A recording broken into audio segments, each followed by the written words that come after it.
ce TP s'inscrit dans le cadre de la formation des étudiants de la section Sciences de la matière chimie S6. Donc il s'agit des étudiants de l'option Produits naturels et hétérocycles aromatiques. Donc ce TP s'intitule donc Extraction de l'huile essentielle de clou de girofle. Alors, ce qu'il faut savoir sur le clou de girofle, ce sont des boutons floraux séchés d'un arbre, le giroflier, originaire de l'Indonésie. Ils sont particulièrement riches en huile essentielle. Donc, cette huile essentielle constitue 15 à 20% de la masse de ces clous de girofle. Donc, principalement, parmi les constituants qu'on va trouver dans l'huile essentielle, il y a essentiellement le génol, c'est ce qu'on appelle le 4-allyle de méthoxyphénol, et l'acétylogénol. Comme vous le voyez ici, il s'agit bien d'un phénol pour le génol, substitué par un groupement allyle en position 4 et un groupement méthoxy en position 2. Et l'acétylogénol, c'est le génol acétylé. Donc vous avez ici COCH3 à la place de H. Alors, l'huile essentielle de clé de girofle, elle possède de nombreuses propriétés médicinales. Elle est anti-inflammatoire, antiseptique, anesthésiant. Donc il est notamment utilisé en parfumerie et en médecine dentaire. Donc pour extraire cette huile essentielle, on procède à une hydrodistillation suivie d'une extraction liquide-liquide. Alors, quelques données concernant le génol, l'acétylogénol. Sachez que la température d'ébullition de l'eugénol est de 253 degrés Celsius. Celle de l'acétylogénol est de 282 degrés Celsius. Tous ces produits-là, donc tous ces deux constituants sont peu solubles ou presque pas solubles dans l'eau. Par contre, ils sont solubles dans les solvants organiques. Donc les densités de chacun des constituants sont indiquées dans le tableau suivant. On va commencer donc ce TP par la présentation du matériel. Donc ici, vous voyez le montage qu'il faut utiliser pour ce montage d'hydrodistillation. Il est constitué d'un ballon, ici d'un ballon rodé de 250 ml et d'un rodage ici, donc d'un coude et d'un réfrigérant. Donc, qu'est-ce qui va se passer? Ici, dans le ballon, nous avons mélangé 10 grammes de clou de girofle, donc, qui est moulu. Donc, le clou de girofle, on appelle ça en arabe le qranfl. Il est donc sous cette forme-là, donc des boutons fleuraux. Avant, on l'utilisait pour les cheveux, donc pour les cheveux. Donc, il est utilisé actuellement dans plusieurs domaines, donc la parfumerie, la médecine, etc. Donc, revenons au montage de l'hydrodistillation. L'hydrodistillation, c'est quoi le principe de l'hydrodistillation? Tout simplement, on mélange dans un seul ballon la plante, c'est-à-dire le clou de girofle, et l'eau. Par entraînement à la vapeur, donc l'eau s'évapore et entraîne avec lui l'huile essentielle. Arrivés dans le réfrigérant, ils sont recondensés et ils sont distillés ici. Donc on récupère un distillat dans lequel il y a l'huile essentielle et l'eau. Donc notre objectif, c'est après avoir attendu donc, à peu près 1h30, 2 heures de chauffage, donc nous on a déjà commencé avant et on a récupéré un distillat. Donc ici, je vais arrêter la manipulation et on va commencer l'extraction. Donc ici, la deuxième partie, donc après la première partie, c'est l'hydrodistillation, et la deuxième partie, c'est la séparation, donc extraction et séparation de l'eugénol et de l'acétyl-eugénol. Alors, pour ce faire, nous allons introduire ici notre solution contenant le distillat. On va l'introduire ici dans une ampoule à décompter.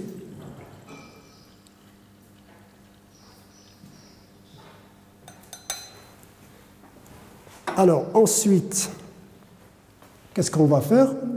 On va rajouter une solution saturée de NaCl. Donc ici, on va rajouter une solution de NaCl pour favoriser la séparation donc, de la phase organique et de la phase aqueuse.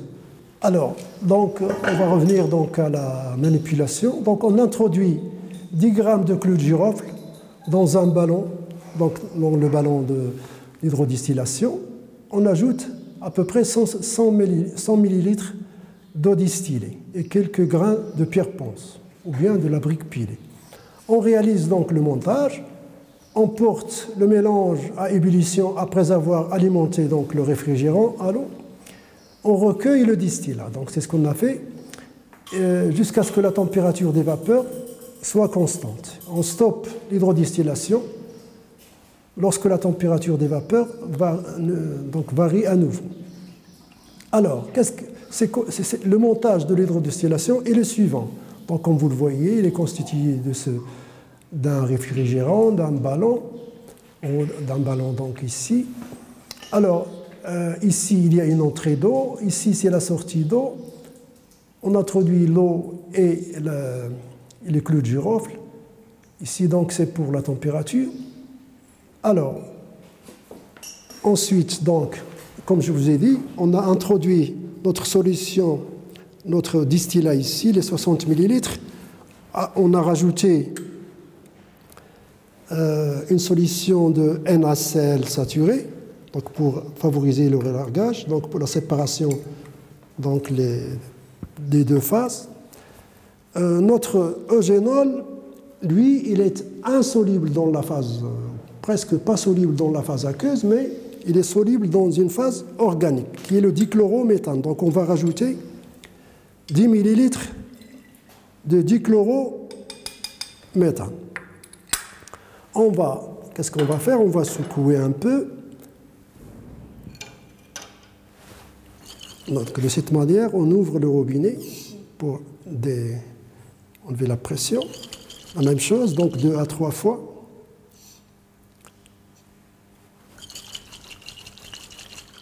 On répète donc celle-là jusqu'à ce qu'il n'y ait pas de gaz qui se dégage.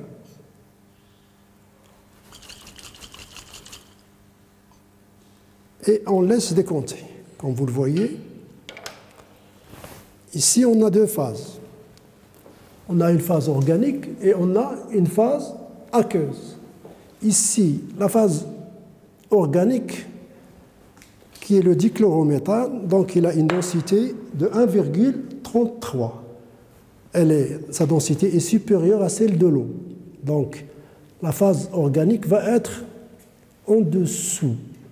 Et ici, c'est la phase aqueuse. Donc, notre eugénol et acétyl-eugénol vont se trouver dans cette phase, qui est la phase organique. Alors, donc on va récupérer dans un premier temps la phase organique.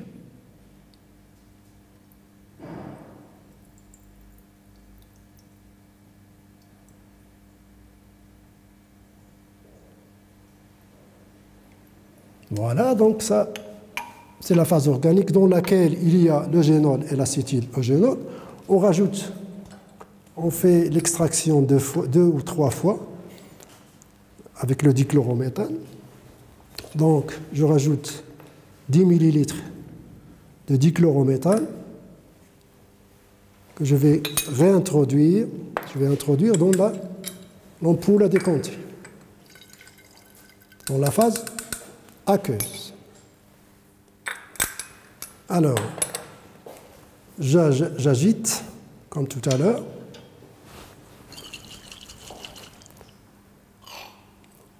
Donc, toujours ouvrir le robinet pour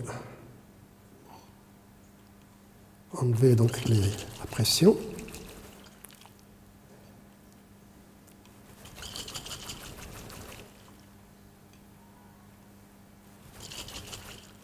Voilà, donc ça suffit.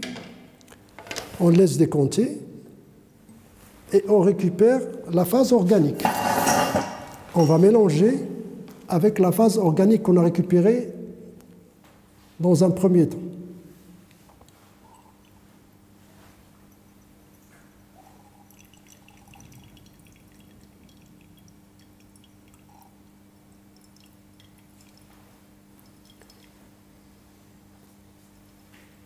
Voilà.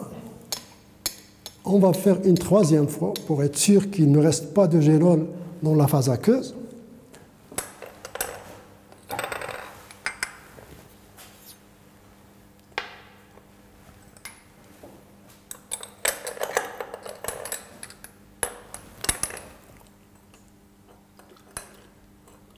Alors, il vaut mieux faire plusieurs fois en divisant le volume que le faire une seule fois.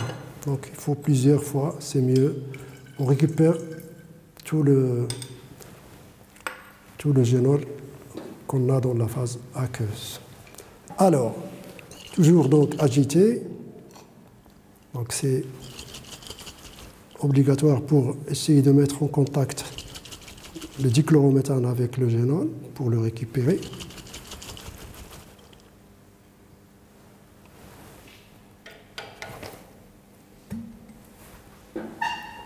Et on récupère donc la phase organique.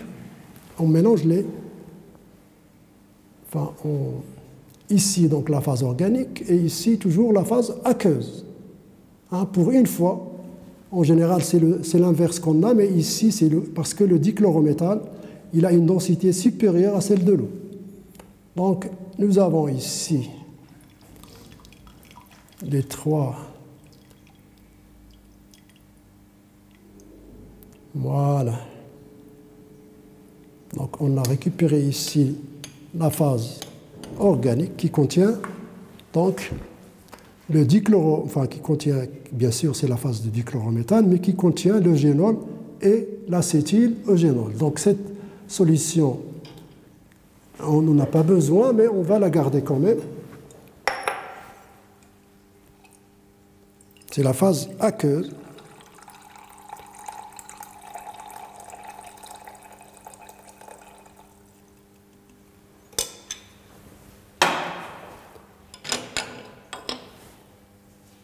Alors ici, voilà, donc qu'est-ce qu'on va faire ici?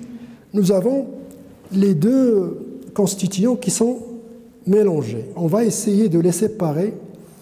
Donc, il y a un mode opératoire à suivre. Donc, c'est l'extraction liquide-liquide, c'est ce qu'on a fait.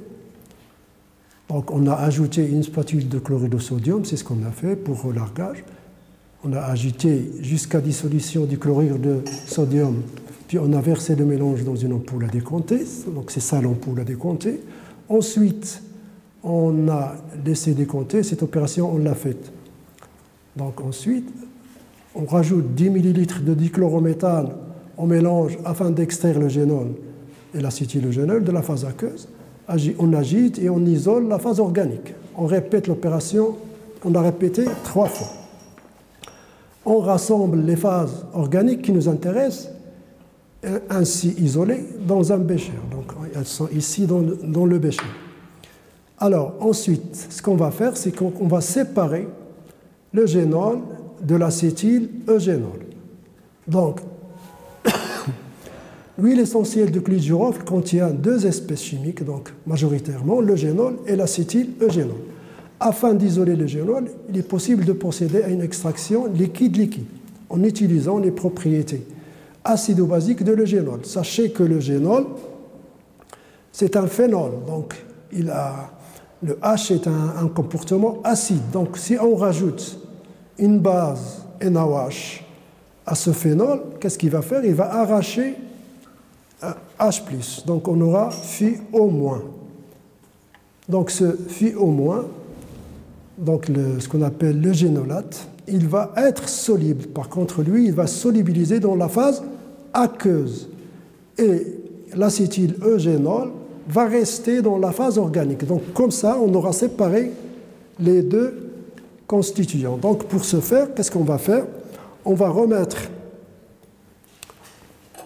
la phase organique dans l'ampoule à décompter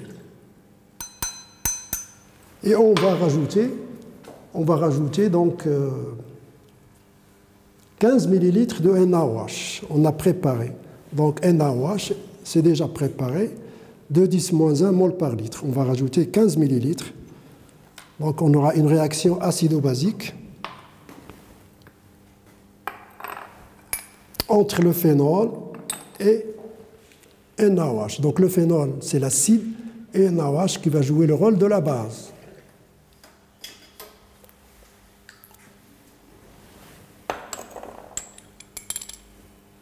Donc 15 millilitres.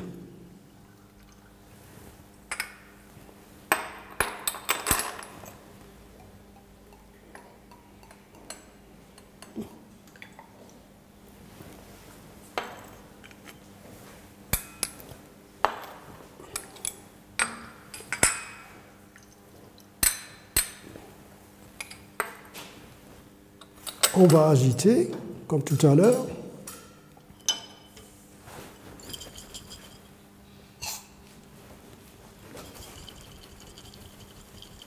Donc le génol se transforme en eugénolate, donc phi au moins. Donc ici, il va passer dans la phase aqueuse. Donc le génol se transforme en eugénolate, phi OH. Donc plus NaOH donne phi au moins, soluble dans la phase aqueuse. Alors ici, on a les deux phases. La phase dichloro, c'est celle-là, et la solution, donc la phase organique et la phase aqueuse. Ici, dans la phase organique, nous avons l'acétyl-eugénol, et dans la phase aqueuse, il y a donc le génolate. Voilà, donc on va séparer les deux. On va récupérer la phase organique.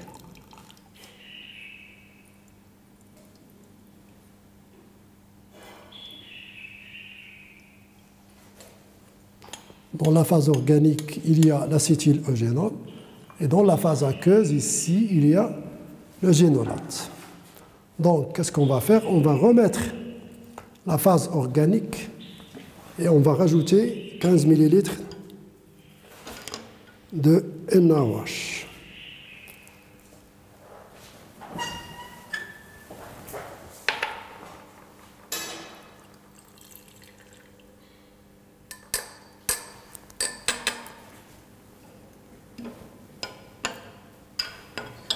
Ici, donc, c'est la phase aqueuse. On va marquer ici phase aqueuse. Et ici, c'est la phase organique.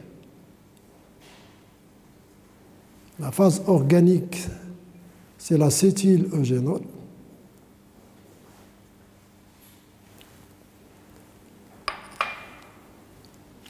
Et la phase aqueuse, il y a le génolate.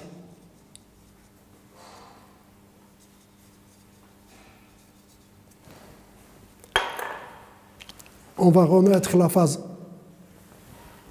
organique ici. Rajouter de NaOH pour récupérer le maximum.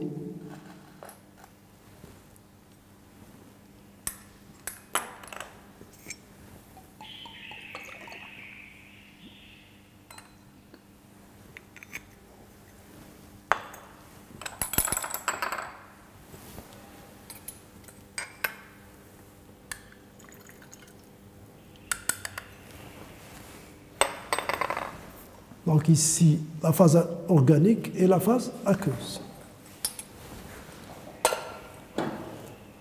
On va agiter.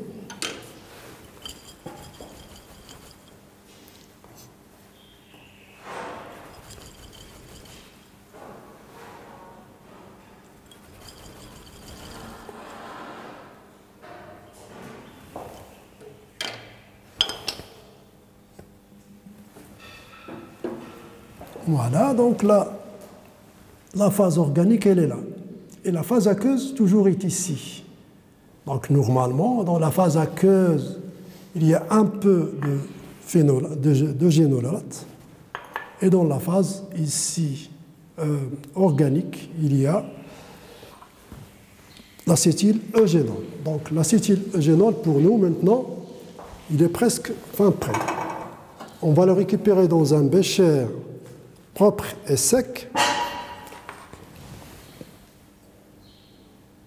On va le sécher et on va évaporer le solvant.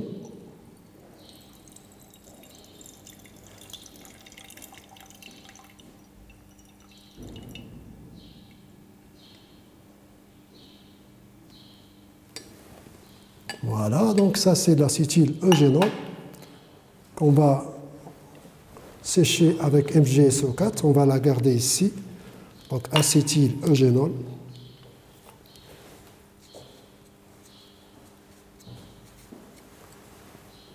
Acétyl-eugénol qu'on va sécher.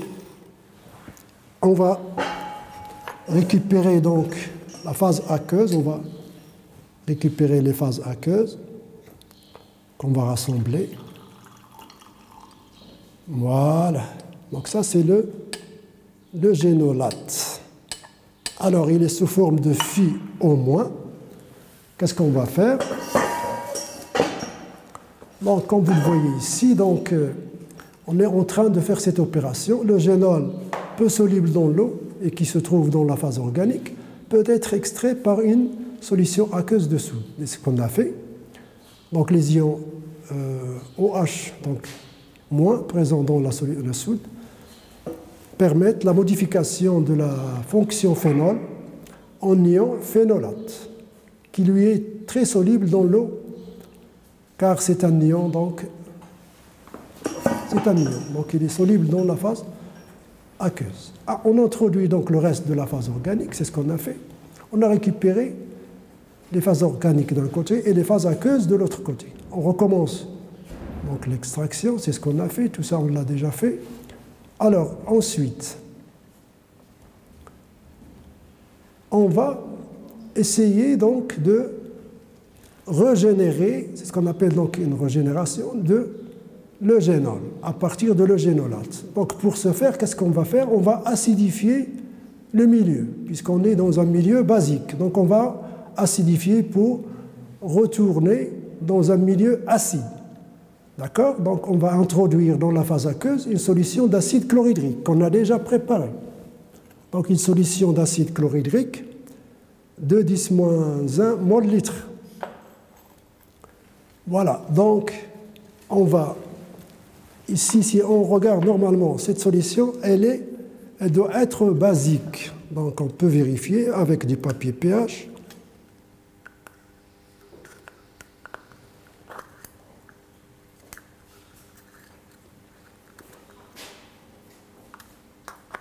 Avec du papier pH, on peut vérifier.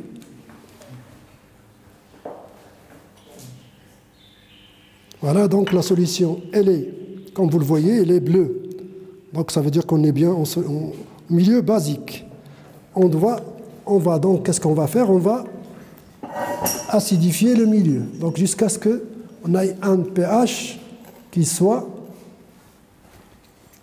acide. Donc comme vous le voyez, on va introduire. Donc la quantité n'a pas d'importance. L'essentiel, c'est de revenir à un milieu acide. Donc, on va voir quel est le pH de la solution. On est toujours au milieu basique, donc on va continuer à rajouter la solution acide.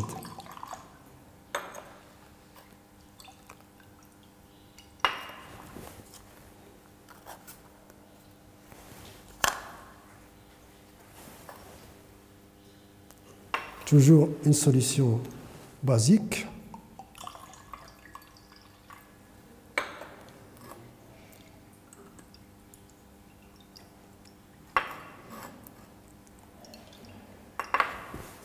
Alors, on va regarder, est-ce qu'on a un pH acide? Ah, maintenant, on a un pH acide. Donc là, on est dans cette zone-là. Donc, on peut arrêter l'ajout de HCl. Et on va extraire ici le génol, qui est dans la phase aqueuse. On va remettre ici dans l'ampoule à décompter. On va d'abord nettoyer. On va nettoyer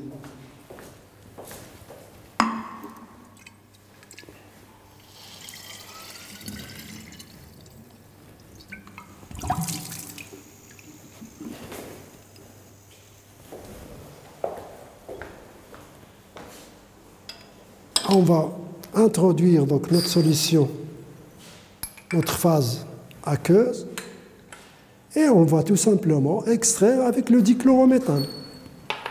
Donc on va extraire 3 fois avec le dichlorométhane.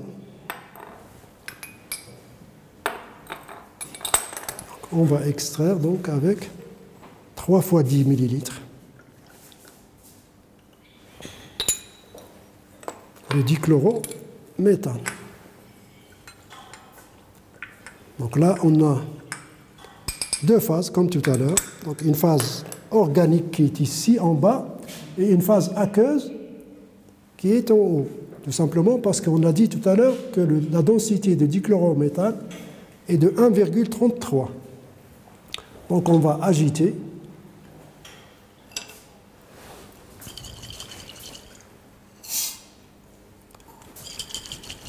Donc on va ouvrir le robinet pour qu'il n'y ait pas, pour faire un dégazage.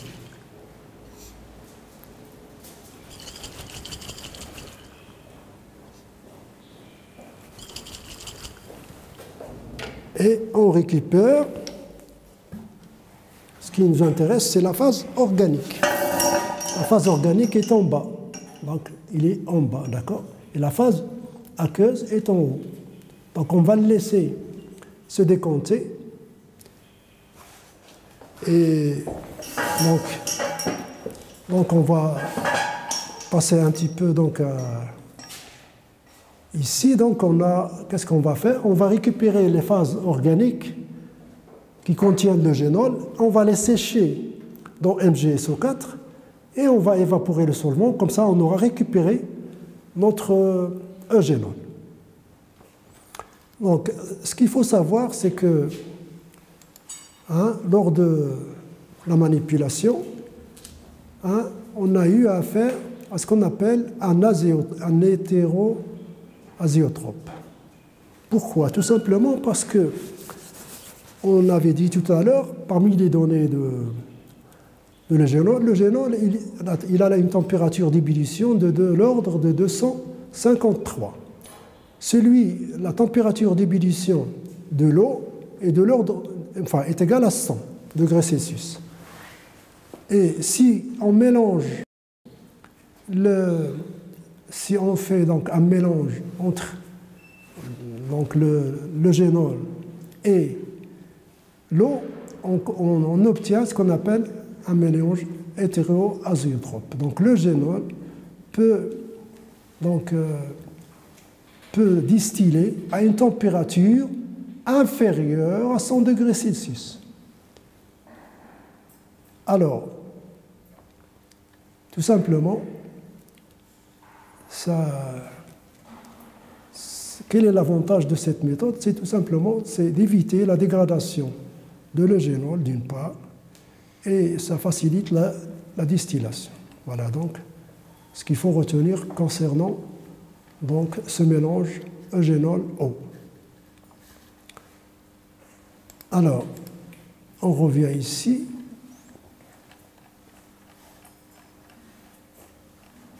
Alors, ce qu'on a fait tout à l'heure, donc, on a dit que l'eugénol est un phénol qui se transforme en ion eugénolate sous l'action de la soude Alors l'équation est la suivante. Donc eugénol plus NaOH donne le génolate. Alors le génol régénéré, donc après on l'a régénéré par action de l'acide chlorhydrique. L'équation de la réaction qui se produit avec l'ion eugénolate. Donc ici phi au moins plus HCl ici donc HCl qui donne donc le génol. Alors dans la étape suivante, on va récupérer ici le génol.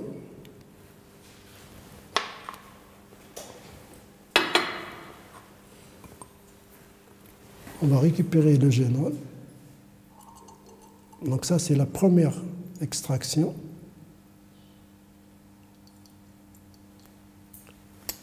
On va rajouter 10 ml de dichlorométhane pour bien récupérer tout le génol.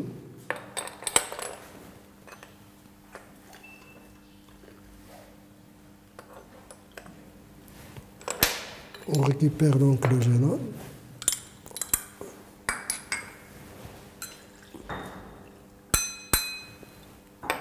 Ici, donc, j'ai rajouté dans la phase aqueuse 10 ml de dichlorométhane. J'agite, comme tout à l'heure, pour mettre en contact donc, les constituants avec le solvant, avec le dichlorométhane. Voilà, donc ça c'est bon. On sépare les deux phases. Donc la phase organique, je vais rassembler avec cette phase puisque c'est le génol. Et la phase aqueuse, elle va rester ici. D'accord? Donc, l'acétyl-eugénol, vous le voyez, il est ici. Donc je vais rajouter une spatule de MgSO4. Donc ici, c'est un desséchant. Donc il va capter l'eau. Donc son rôle, c'est un desséchant. Donc il va capter toutes les molécules d'eau. Une molécule capte jusqu'à, je crois que capte jusqu'à 8 molécules d'eau. Alors, il me faut une spatule. Donc je vais introduire une petite spatule de MgSO4 dans la phase organique.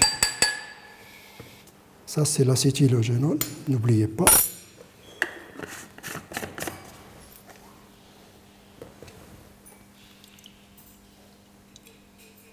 Ça, c'est l'acétyl-eugénol. Et ici, j'ai le génol. Je rassemble les deux.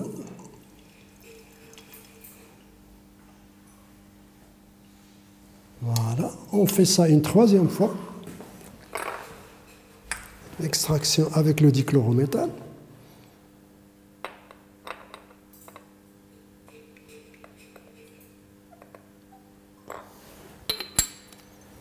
« 10 millilitres.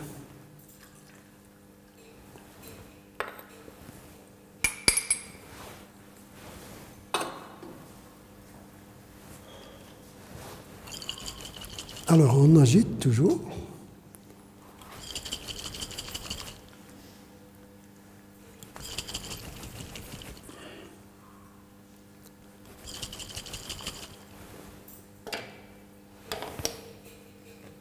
On sépare les deux phases, donc la phase aqueuse et la phase organique. Toujours la phase organique est en bas et la phase aqueuse est en haut. Donc, je vais rassembler les phases organiques. C'est ça qui m'intéresse puisque mon eugénol est contenu dans la phase organique. Je l'ai régénéré par ajout de HCl. Voilà, donc là, la séparation, elle se fait d'une façon très bien, très bonne.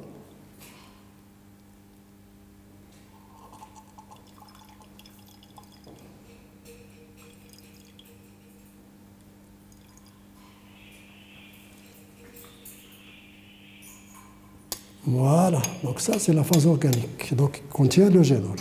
je vais rajouter un desséchant, qui est le sulfate de magnésium.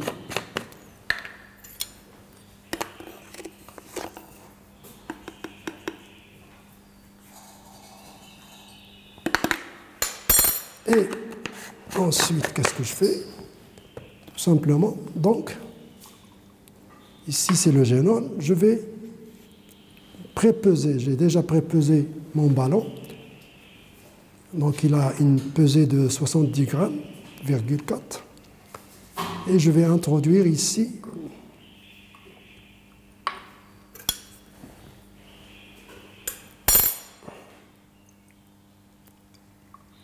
uniquement la phase organique. Hein. Il faut normalement faire un filtre. Bon, et pour aller plus vite, je vais essayer d'introduire uniquement la phase liquide, qui est la phase organique, qui contient le génol. Alors, voilà, donc ça c'est la phase organique. Et qu'est-ce que je vais faire? Je vais évaporer le solvant. Donc on va utiliser l'évaporateur rotatif. Ça c'est le génol. Donc ici je vais marquer le génol. Après évaporation de solvant, le dichlorométhane, on récupère le génol. On pèse donc la quantité de le génol qu'on a récupéré. Donc pour nous, on a trouvé une quantité qui correspond à 0,57 grammes de génol. La même chose pour l'acétyl-eugénol. On a évaporé le solvant et on a récupéré une quantité qui est égale à peu près la moitié, donc 0,27 à 0,26 grammes d'acétyl-eugénol. Donc pour calculer le rendement en eugénol, on divise cette quantité, ça veut dire 0,57 divisé par 10 grammes fois 100, et on arrive à trouver le rendement. Pour l'acétyl-eugénol, la même chose, donc on divise la quantité qu'on a trouvée, 0,27, divisé par 10 fois 100 pour trouver le rendement. Donc on remarque que le rendement de l'eugénol est supérieur à celui de l'acétyl-eugénol. Donc, pour finir, donc, nous avons réussi donc l'extraction de l'huile essentielle dans un premier temps. Ensuite, nous avons réussi la séparation de l'eugénol et de l'acétyl-eugénol.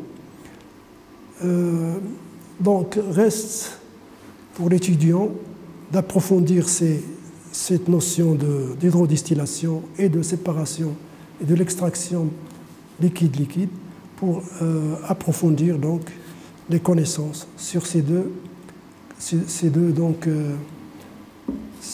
notions. Je souhaite bonne continuation à nos étudiants et je leur demande d'approfondir, donc d'essayer d'aller voir le polycope de TP dans lequel il y a les questions sur donc ce TP, donc le rendement, les réactions, que ce soit la réaction acido-basique, que ce soit la notion d'azéotropie, donc toutes ces notions qu'il faut approfondir pour bien cerner ce TP. Et je vous remercie de votre attention.